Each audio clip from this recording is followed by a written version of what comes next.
Selamünaleyküm dostlar. Endonezya Java Adası Jakarta şehrinden kucak dolusu selamlar. Elimizden geldiği kadar şeffaf bir şekilde sizlere her şeyi göstererekten ilerliyoruz. Tabii öncelikle horoz ötüyor. Öncelikle bir destek veren kişilerin isimlerini vermek zorundayım. Sonrasında da ilerleyeceğiz. Ayşe Karaca 350 euro gönderdi. Nurdoğan Başer 150 euro. Bunlar tek kişi aile olduğundan dolayı isimleri vermek zorundayım. Yerköylü Tövbe estağfurullah ya. Horoza bak ya, inat çıktı. Keserim seni bak. Yerköylü Viyana'dan Yüksel 450 euro gönder. Toplam 950 euro. Şöyle bilgi vereceğim size. 950 euro ama hani hemen hemen 18-19 cuta civarında bir şey yapıyor. Biz bugün diğer destek veren dostlarımızla beraber bunu 30 cuta yaptık. Hemen hemen 80 bin TL civarında bir rakam dağıtımı yapacağız. Elimizin, gücümüzün yettiği kadarını, elimizden geldiği kadar güzel dostlarımıza dağıtacağız. Tabii özellikle de destek veren, isimlerini saydığım kişiler, isimlerini vermemi isteyen kişiler dediler ki Bekir ayakkabı al dediler. Ayakkabı birazcık zor olacak dedik. Neden derseniz birazcık hem zaman ayıracağız hem de çocukların bazıları sandalet istiyor. Allah cızırtını versin, bu horoz nereden çıktı ya? Ya bu nasıl bir horozdur? Uzak durayım, dur bari. Neyse, güncel bilgiler vereceğim size. Tabii horozun eşliğinde. Şöyle anlatayım size. Evlilik için gerekli belgeler nelerdir? Çok fazla soruluyor. Güncel bilgileri vereceğim size. Her şey net ve açık. Her 6 ayda bir, 7 ayda bir güncelleme yapılıyor. Biliyorsunuz ben de elimden geldiği kadar size net ve şeffaf bir şekilde sizlere anlatıyorum. Dua edenler oluyor. Arkamızdan sövenler oluyor. İşte beddua edenler oluyor. İşte kıskananlar oluyor. Çekemeyenler oluyor. Biz şeffaf bir şekilde her şeyi anlatıyoruz. Efendim öncelikle Endonezya'dan evlenmek isteyenler, bir de Türkiye'den evlenmek isteyenler var. Yani Türkiye'den eşini Endonezya'dan Türkiye'ye çağırıp evlenmek isteyenler var. Bir de Endonezya'ya gelip Endonezya'da evlilik yapmak isteyenler var. Horoz bize mum yutturdu, yemin ediyorum ya. Neyse, burada biraz sessiz olalım.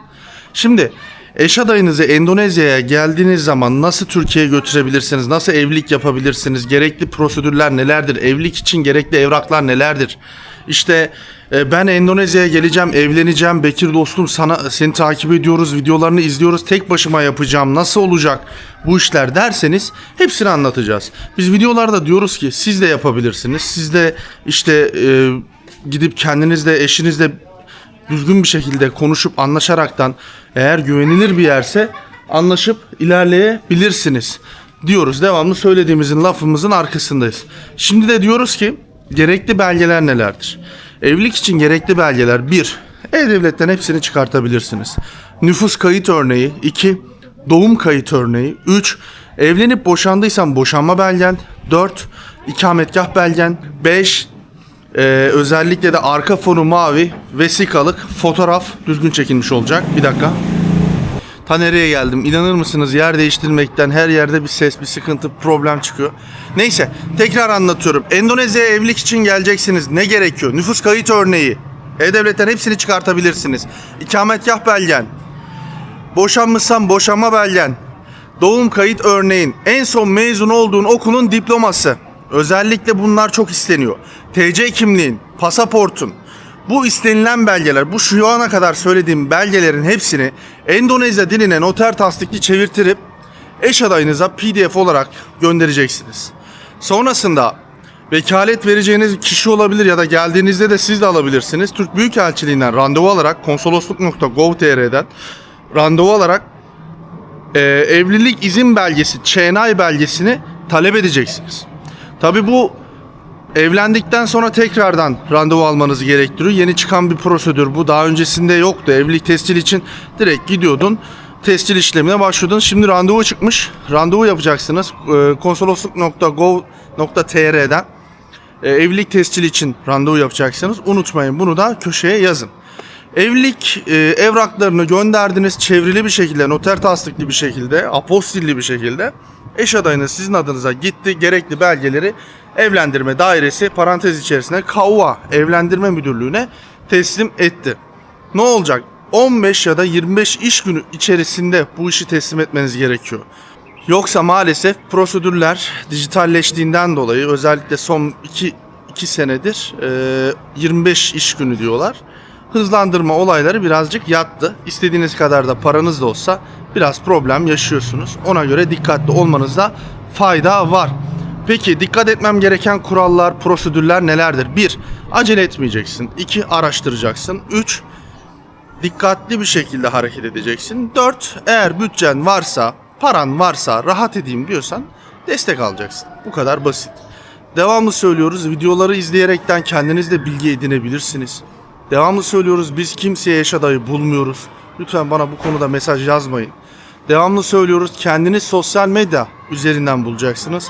Google'a yazın nasıl bulunacağını, Müslüman evlilik siteleri vesaire diyerekten de yazabilirsiniz. Dikkatli olun, dolandırılmayın, araştırın, tedbirli olun. Para isteyen kadınlardan uzak durun. Orasını burasını açan kadınlardan uzak durun. Neler neler duyuyoruz. Adam kadın boşanmamış hala geliyor buraya dayak yiyip gidiyor. Kadının eski kocası dayak atıyor. Yani sen ne akla ziyan geliyorsun, ne kadar kafayı yemişsin ki sen buraya boşanmamış bir kadın için gelip de dayak yiyorsun ya da bıçaklanıyorsun. Neler var neler, anlatmadığımız çok şey var. Tabii onun için dikkatli olmakta genel olaraktan anlataraktan fayda var. Söylüyorum, araştırın. Özellikle de tamam mantık evliliği yapan dostlarım, daha yeni tanışmışsın, bir ay olmuş, bir hafta olmuş, hemen evlilik kararı alma. En az 6 ay 7 ay konuş. Konuşmaktan zarar gelmez, tanı. Nasıl konuşacağım, nasıl sohbet etmeye başladıysan öyle devam edeceksin. Sohbetiniz geliştikçe birbirinizi tanır, tanıdıkça birbirinize anlaşacaksınız. İlerleyen zamanlarda sıkıntı çekersiniz. Özellikle de evlilik için harcamalar çok önemli. Kişiyle anlaşmanıza bağlı. Bana çok soruyorsunuz. Bekir ne kadar harcanıyor? Ne kadar mal oluyor? Harcamalar, toplam masraflar ne kadar diyorsunuz. Sorunun cevabını eş adayınızla anlaşmanıza bağlı diyerekten veriyorum. Bana bu soruyu da sormayın. Çünkü kendiniz anlaşacaksınız. Kendiniz konuşacaksınız. Ne kadara mal olur? İç hatlar biletleri olacak mı? Adam Papua'dan evleniyor. Ya da Ambon'dan evleniyor. Ya da Kalimantan evleniyor. Sumatra'dan evleniyor. Timur'dan evleniyor. Bali'den evleniyor. Her bölgenin giderleri, uçak biletlerinin fiyatları farklı olabiliyor. Onun için sizden ricam lütfen araştırmanızı iyi yapın. İyi bir konuşma yapın. Aranızda iletişimi iyi sağlayın. Sohbet muhabbet iyi olsun. Sadece ne yapıyorsun, ne yedin, ne içtin demek de olmaz. Ne istiyorsun? Ne kadar düğün parası istiyorsun? Kaç para istiyorsun? Mehir ne istiyorsun? Bunları konuşun. Evlendikten sonra 2 yılda bir mi Türkiye'ye gitmek, Endonezya'ya gitmek istiyorsun? İşte 3 yılda bir mi? Bir ay, işte senede bir mi? Ne istiyorsun? Bunların hepsini konuşmanız lazım. İletişim sadece seni seviyorum, aşkımla, canımla, cecemle olmaz. Hani bunları iletişim kurmanız gerekiyor. Ya bana sorduğunuz sorulara cevaben bu sorunun cevaplarını sizlerle paylaşıyorum. Özellikle dikkat etmeniz gereken hususlardan bir tanesi de dolandırıcılık. Nedir bu dolandırıcılık? TikTok'ta gördüm. İşte bizi tanıştırdılar, konuştuk, anlaştık, evleneceğiz. Sonrasında da problem çıkıyor, anlaşamıyorsunuz. Ya da sizden para istiyor. Bir arkadaş aradı beni. 17.000 dolar vermiş. Sadece 1,5 yıl içerisinde toplam parça parça 17.000 dolar göndermiş. Ailemin haberi yok diyor. 40 yaşındayım, memurum diyor. Ne yapacağımı bilemiyorum diyor. Şimdi oraya gelsem diyor benden bir 20.000 daha istiyor. Şimdi dedim bu seni dolandırmışlar. Yani bu net. Niye dedim istedi. İşte boşanacağım dedi, boşanmadı falan. Sen dedim öncelikle yanlış yaptın. Çünkü evli bir kadınla konuşmanız da yanlış. Bir kadına eğer ki iletişim kuruyorsanız ya da erkekle öncelikle evli olup olmadığını sorun. Evli değilim işte boşanma belgeni verdi o zaman. Boşanma belgesi yoksa iletişimi kesin. Kesin abi kesin. Yani hiçbir şekilde o kadınla konuşmayın. Evli bir kadın seninle konuşuyorsa başkalarıyla da konuşmuştur. Yani bundan bir halt olmaz. O kadından bir şey de beklenmez. O tarz kadınlar da tehlikeli olur. Dolandırıcı olur genellikle. Lütfen dikkatli olun. Araştırmanızı iyi yapın. Tedbirli olun. Devamlı söylüyorum. Bazıları diyor ki Bekir sen abartıyorsun. Bekir sen işte bir tık milleti işte korkutuyorsun diyenler oluyor. Öyle mi? Peki gelin görün, kararınızı kendiniz verin. Yapanlar var. Yapanlara da şunlara söylüyorum. Sen yapmadın, eşin yaptı, eş adayın yaptı. Çok rahat olmuşsundur sen. İyi yapmışsındır. Şehir merkezinde bir elim yağda bir elim balda olmuştu. Elimizden geldiği kadar düzgün bir şekilde telaffuz ediyoruz. Net bir şekilde anlatmamız lazım. Dosta düşmana karşı. Şimdi tekrar edelim. Evlilik için gerekli belgeleri lütfen dikkatli bir şekilde köşeye yazın. Yazdıktan sonra aile dostlarınızla beraber iletişime geçin. Özellikle ailenizden herhangi birinin sıkıntısı olursa, stresi olursa sorun yaşarsınız. Her şey şeffaf olsun istiyoruz. İnsanlarla elimizden geldiği kadar iletişim kurarken insanlara doğru düzgün şeyler anlatıyoruz. Emanetlerinizi teslim ederken, işte bilgileri verirken sevenlerimiz var, sevmeyenlerimiz var. Eyvallah olsun diyelim. Dediğimiz gibi evrakları hazırlarken çok dikkatli ve şeffaf bir şekilde hazırlığınızı yapın. Evlilik işlemleri inanılmaz çoğaldı. Hani yapanlar, yardım edenler de var. Sana gel eş bulayım diyen insanlardan uzak durun. Bunlar çok sıkıntılı. Dikkat edin. Hani güvendiğiniz insanlarla yola çıkın. Başınız ağrımasın sonrasında. Devamında da aklınıza gelen herhangi bir soru olursa da yorumlarda belirtirseniz sevinirim, paylaşırsanız. Elimizden geldiği kadar sizlere destek oluruz. Tekrar ediyorum. Ekstra şeyler de istenebilir. Bazı bölgelerde bazı evraklar isteniyor. İsimlerini de bilmiyorum. Bazıları vergi levhası. Bazıları ölmüş babanın ölüm belgesi ya da annesinin ölüm belgesi gibi. Ne yapacaklarsa artık onları istiyorlar. Eşiniz öldüyse eşinizin ölüm belgesini istiyorlar. Onu da söyleyeyim yani. Hani bu istenilen belgelerin hepsini Endonezya diline noter tasdikli çevirmeniz lazım. Peki hani Türkiye'ye eşimi çağıracağım diyorsanız da öncelikle bir uyarı yapayım. Çok dikkatli olun. Tanımadığınız, etmediğiniz bir kadının biletini alıp da yani çağırmanız çok mantıklı değil. Düşünseniz hani kim olduğunu bilmiyorsunuz. Ya anası babası yokmuş. Nereden biliyorsun? Yani bunu da öğrenmen lazım. Dil bilmiyorsun ki nereden bileceksin, değil mi? Onun için tavsiyem, özellikle de profesyonel olarak söylüyorum. Yalnız başına olsun, tek başına olsun ya da yanında biri olsun. Çık gel abi. Gör, karar ver. Başka bir şey demiyorum. Yani çok problem yaşarsınız. Hayatınızda darbe yersiniz. Dolandırılırsınız, aldatılırsınız. İşte terk edilebilirsiniz. Neler neler gördük. Onun için lütfen dikkatli bir şekilde bu söylediklerimi dinleyin. Sonra başınız ağrır. Ben size söyleyeyim, yani benden söylemesi. Ya yok bir şey olmaz diyenlere de laf etmeyin ya da onları kulak arkası da yapmıyoruz tabii ki. Onların söyledikleri de bizim için eyvallah, anlaşılır bir şey. Ama şunu söylüyoruz. Hiçbir şekilde onlar sizi kurtarmayacak buraya geldiğiniz zaman. Zaten her zaman şöyle olmuyor mu? Bir elin yağda bir elin bağda, iş bittikten sonra adamı gönderiyorsun. Adam sonra diyor ki ya ben de mi yapsaydım acaba, ben yapabilir miydim düşüncesine kapılanlar illaki oluyordur. Ama şunu bilmiyor. O 20 gün boyunca o rahatlığı, o keyfi, ya bayram hava edasında bir düğünü, hiç stres sıkıntı olmadan herhangi bir sorun olduğu zaman çözülebilecek bir durumu hayal etmiyor. Niye? Diyor ki adam, diyor kafam rahat. Yanımda biri var, ne de olsa o adam çözer. Nelerle karşılaşıyoruz? Çok şey var konuşacak ama üstü kapalı söylüyoruz. Dikkat edin lütfen, her şeye hazırlıklı olun.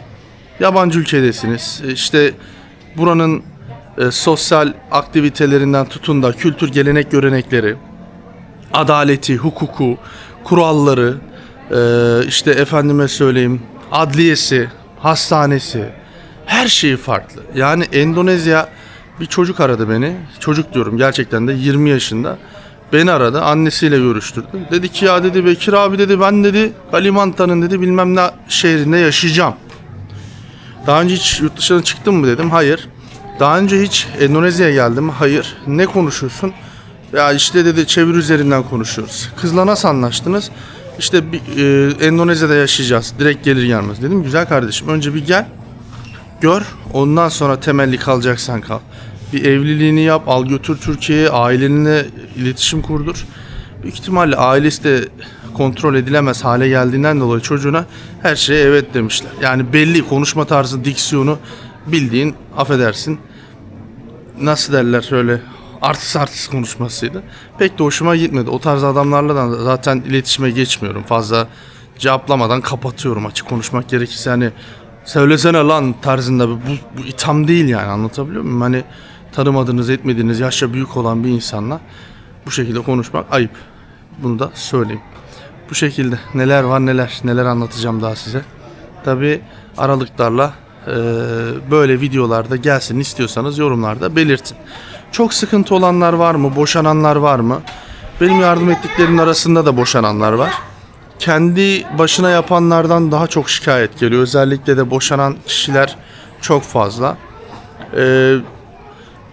Aynı dine mensup olmayıp, örnek veriyorum, evlenenler var. Türkiye'de ya da yurt dışından evlenenler var. Endonezya'da çünkü aynı dine mensup olmanız zorunda. Endonezya mesela, Endonezya'nın prosedürü şu: Müslümanla Hristiyan evlenemez ya da Budistle Hindu evlenemez. Aynı dine mensup olmanız lazım. En çok da bana ne geliyor biliyor musunuz? Yani şaşırıyorum gerçekten de. Türkiye'deki erkeklerden Balili ya da Bali'den daha çok hani Hindu ve Budist, oradan konuştuğu kız arkadaşlarıyla genellikle Türkiye'de, Antalya'da tatilde ya da otelde tanışmış, bir yerde tanışmış. Abi biz evlilik kararı aldık ama ben oraya geleceğim, orada düğün yapacağım diyor. Resmi nikah yapacağım, nasıl olur? İşte eş adayın sorduğum sorular arasında Müslüman mı? Hayır abi diyor. Ben diyor Müslümanlıktan çıkacağım diyor. İşte diyor orada diyor arınacağım bilmem ne. Ya şimdi özür dilerim, kusura bakmayın. Beni ilgilendirmez kimsenin dini, işte imanı, ama hani birazcık da bize abes kaçıyor. Hani yanlış anlaşılmasın tabii, hani bir garip gelmiyor değil ya, düşünsene. Bunca yıl Müslümanım diyerekten bir kimlik taşıyorsun ya da toplumun içerisindesin. Nerelisin diyorum, Iğdırlıyım abi diyor. Ya da herhangi bir şehirden, ya da benim memleketi vereyim örneğin, Yozgatlıyım diyor. Kötülemek amaçlı değil, herhangi bir şehirden de olabilir. Ama çocuk hani dediği şey beni çok yadırgattı aslında kendine karşı. Bilmiyorum, benim bakış açım bu. Belki geri kafalıyımdır. Belki kimine göre mal, ahmak da diyebilirler ama ya babacım, ya hani bir kadın için de din mi bırakılır diyor insan yani. Düşünsene. Ya dedim hani sahteden mi yapacak? Yok abi diyor, gerçekten çıkacağım diyor benim diyor. Hani yapanlar da var biliyor musunuz? Size yemin ederim yani hani yapanlar da var. Bir kadın için dinini değiştirenler var. Belki çevrenizde de vardır. Yadırgamamak lazım. Ne diyeceğimi bilmiyorum. Gerçekten de kolay değil. Bunlarla da karşılaşıyoruz. Ben hiç hayatımda böyle şeyleri hiç beklemezdim. Hiç lan ne alaka falan. Adam dinini değiştiriyor bir kadın için derdim. Şu an artık hani yavaş yavaş eyvallah diyorum, yani beni ilgilendirmez diyorum. Zaten öyle tarz insanlara da yardım etmiyorum. Çok dikkat etmek gerekiyor. Toplum çok değişti. Herkesin çoluğuna çocuğuna çok gözü gibi bakması lazım. Hani Endonezya tehlikeli mi? Bu sorunun cevabını da şöyle cevap vermek istiyorum. İstanbul ne kadar tehlikeliyse Endonezya'da o kadar tehlikeli. İstanbul'da benim öz kardeşimden örnek vereyim. Parkta otururken bıçaklandı bacağından. Psikopat bir uyuşturucu bağımlısının biri geldi çocuğun bacağına soktu, bir de sırtına vurdu. Sırtına da bıçak vurdu. Haberlere bile çıktılar yani. Psikopat sonra polis tarafından vuruldu. Onu da söyleyeyim size. Yani çok şey var. Soruların cevapları aslında gideceğiniz yer, kalacağınız ev, yaşayacağınız mekan, yiyeceğiniz, içeceğiniz restorana göre değişebiliyor. Gündüz gezerseniz, güvenli bir şekilde, dikkatli bir şekilde gezerseniz bir şey olmaz. Özellikle Bali'de ve Endonezya'nın bazı bölgelerinde, Endonezya'nın her yerinde kapkaç olayları var. Kapkaç yani altın, işte bilezik, saat vesaire, çanta, hemen kaçıyorlar, alıyorlar. Bazıları bıçak sokuyor. Yani hani acıması da yok ya. Dur diyorsun, yapma diyorsan sokuyor bıçağını. Şişi sokuyor, bir şey yapıyor. Bu aralar Bali'de çok fazla duyuyoruz bu şikayetleri. Endonezya'nın her bölgesinde var bu arada. Çünkü Bali'de turist yoğunluğu olduğundan dolayı buradaki turistler o kadar yok iç kesimlerde. Onu da söylemek gerekiyor. Endonezya 17.500 adadan oluşan, 700 dil konuşulan, 700-750 dil konuşulan, binlerce çeşit kültür farklılıkları olan, çeşit ırk, yani millet, tek milletler ama ırktan oluşan, yani Javalısı, Sumatralısı, Papualısı, Kalimantanlısı, Ambonlusu, Ternatelisi, Timurlusu, Balilisi, Lampunglusu, Lomboklusu, değişik Minangları, Toracaları, işte Tolakileri, değişik ırkları var, aşiretleri var, kabileleri var, çeşit şeyler var. Tabii bunlar Endonezya hükümetinin saygı, sevgi çerçevesi altında, yönetiminin altında olan bir şey. Şu yadırganmıyor. Yani kim ne taparsa tapsın kardeşim diyor. Şimdi toplumumuzda biraz yadırganıyor. Neden derseniz bizim ülkede hani özellikle de iç bölgelerde gelenler, abi bu ne ya, böyle kilise hiç görmemiştim ya da ne bileyim değişik tapınaklar hiç görmemiştim diyenlerle karşılaşabiliyoruz. Özellikle de bunları gördüğünüz zaman lütfen saygı çerçevesi altında olmaya gayret gösterin. Ya, saygı göstermek lazım. Zaten o adamlar sana saygı gösteriyor. Sen de ona göstermen lazım. Ama şunu biraz ben kendimce şey yapıyorum, değişik düşünüyorum. Endonezya'ya geliyor çocuk, dinini değiştiriyor, sonra Türkiye'ye götürüyor. Ya biraz karışık yani, bilmiyorum ne hissediyor, ne yapıyor, neden böyle bir şey yapıyor. Ya da şunu neden yapmıyor? Neden kızı Müslüman yapmıyor? Yani o kadar kız seni seviyorsa neden kızı Müslüman yapmıyorsun? Onu da değerlendirmek lazım ama birazcık Endonezyalılar inatçıdır. Kolay kolay dinini de değiştirmez. Onun için dikkat etmek gerekiyor. Lütfen saygı olması lazım insanda, gurur olması lazım, şeref olması lazım, vagara olması lazım. Müslümanlık kimlikte değil, kalpte olması gerekiyor. Ben pek fazla bilmem böyle işte yağlı ballı İslami sözleri. Çünkü beni tanıyan iyi bilir. Öyle işte doğru düzgün Kur'an okumayı bile bilmiyorum. Buraya gelenler de beni iyi bilir. Elimden geldiği kadar düzgün bir adam olmaya çalışıyoruz. Kimileri diyor ki işte Bekir sen çok paralıyorsun. Kimileri diyor ki ya işin hakkını veriyorsun. Kimileri diyor ki işte sen az bile alıyorsun. Kimileri diyor ki ben bunu sensiz yapamazdım. Kimileri diyor ki buradan gittikten 2 yıl sonra ya sen benim paramı versene. Kimileri diyor ki ya kardeşim bu iş olmadı işte keşke evlenmeseydim. Kimileri diyor ki ben boşandım.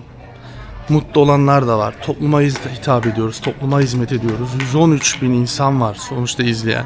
Milyonlarca kendi başına evlenenler yurt dışlarında işte Suriye'de diğer ülkelerde var.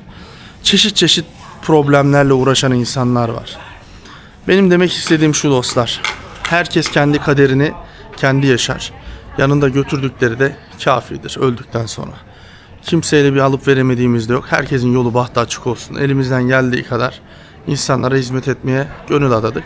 Yaşımız daha olgunlaştı tabii ki. Yavaş yavaş da ilerleyen zamanlarda ne zaman bırakırız bunları da bilmiyorum. Artık strese de gelemez olduk. Çok yoruluyorum.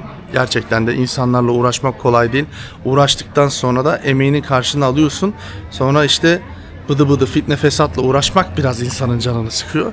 Endonezya konuştukça açılan bir ülke diyebilirim. Gerçekten de öyle. Buraya gelen insanlar çok seviyor güzel pozitif enerji olmalarını, güler yüzlerini. Ama karanlık yüzlerini de anlatmak gerçekten zorundayız. Çünkü buraya gelen kişiler ya her şeyi ballı gülistanlı anlatıyorlar ama arka sokaklarını anlatmıyorlar. İşte çok ekonomik sıkıntıları yaşayan, fakirinin fakir, zengininin çok zengin olduğu. Şurada mesela 1, 2, 3, 4 sadece şurada bizim Türkiye'de bir evi olan kişinin 4 aile yaşıyor bak. 4 tane ev var. Türkiye'de bir tane ev, burada 4 ev. Yani 4 katı daha şey diyebiliriz Türkiye. Anlatabiliyor muyum? Bunu örnek olarak diyor. Rahat diyebiliriz. Zenginin de şatafatlı evleri var. Mükemmel saraylar, villalar, köşkler. İlla ki bunları da göstermeyen var. Lafı fazla uzatmak istemiyorum. Kendinize çok iyi bakın. Hoşça kalın. Sampai jumpa.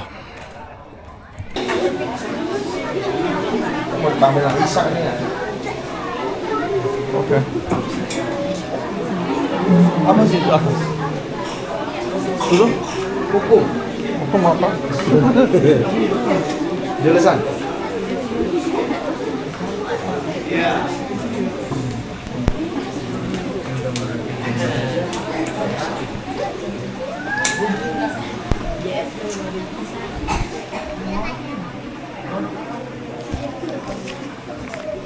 Hari ini saya kirim Ibu Ayşe Karaca, Nur Doğan Başer, nanti Bapak Yüksel. Kirim duit untuk beli sepatu. Alhamdulillah. Tapi saya tidak ada waktu, nanti saya tidak tahu orang apa suka kaki mau sepatu. Saya kirim hari ini cash. Jangan lupa beli sepatu, oke? Okay? Tapi tidak mau beli apa-apa beda-beda. Sendiri sepatu. Only sepatu, oke? Okay? Baru sepatu. Nanti dikasih duit dari Om Bekir, beli sepatu, jangan beli apa-apa. Ya, tangan biasa. Epo nggak boleh efek. Sepatu. Oke, okay, promise? Janji semuanya? Oke, okay,